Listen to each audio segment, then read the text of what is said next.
Hello everyone, এটা হলো part 2। আর রিসেপশনের কেনাকাটা করার জন্য আমরা তো চলে এসেছি প্রিয় গোপাল বিষয়তে।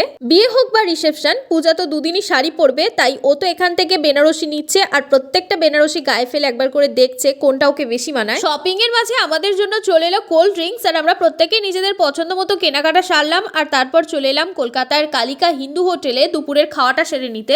তবে কলকাতায় এসে প্রথমবার আমি ভাত খাচ্ছি, আর এই থালিতে ছিল ঝুড়ো ঝুড়ো আলু ভাজা আর মাছের মাথা দিয়ে পুঁইশাকের চচ্চড়ি আর একটা বড় কাতলা মাছের পিস। তবে রান্নাবান্না কিন্তু খুব ভালো ছিল। আমাদের এই থালিটা ছিল মাত্র 200 টাকার। এরপর খাওয়া দাওয়া শেষ করে বড়বাজার থেকে বাড়ির জন্য কিছু টুকটাক জিনিস কিনছিলাম, আর তারপর শুরু করলাম বাড়ি ফেরা। হাওড়া ব্রিজ দিয়ে হেঁটে আসার সময় চোখে পড়লো বিদ্যাসাগর সেতু, তো সেটারই ভিউ নিচ্ছিলাম। আর তারপর দেখলাম একটা কাকু গরম গরম এগরোল ভেজেছে, তো সেখান থেকে একটা এগরোলও খেয়ে নিলাম।